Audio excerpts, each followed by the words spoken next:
Upbeat music starts. তোমার মস্তিষ্ক কি একটা ঝড়ের মতো? চিন্তা ভাবনায় ভর্তি? শান্ত হওয়ার উপায় খুঁজছ?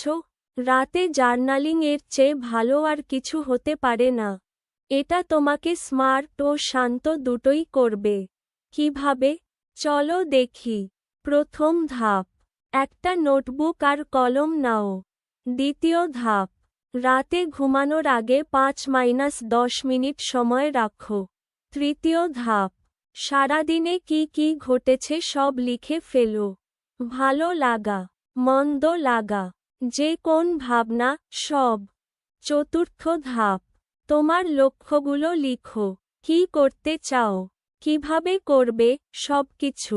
এই সহজ অভ্যাস তোমার মস্তিষ্ককে বিশৃঙ্খলা থেকে মুক্তি দেবে, চিন্তা শক্তি বাড়াবে, আর তোমাকে আরও সংগঠিত করবে। ঘুম হবে আরও গভীর, তোমার সৃজনশীলতাও বৃদ্ধি পাবে। তাই আজ থেকেই শুরু করো রাতে জার্নালিং। ফলাফল দেখে তুমি নিজেই অবাক হয়ে যাবে। This is live 24 TV.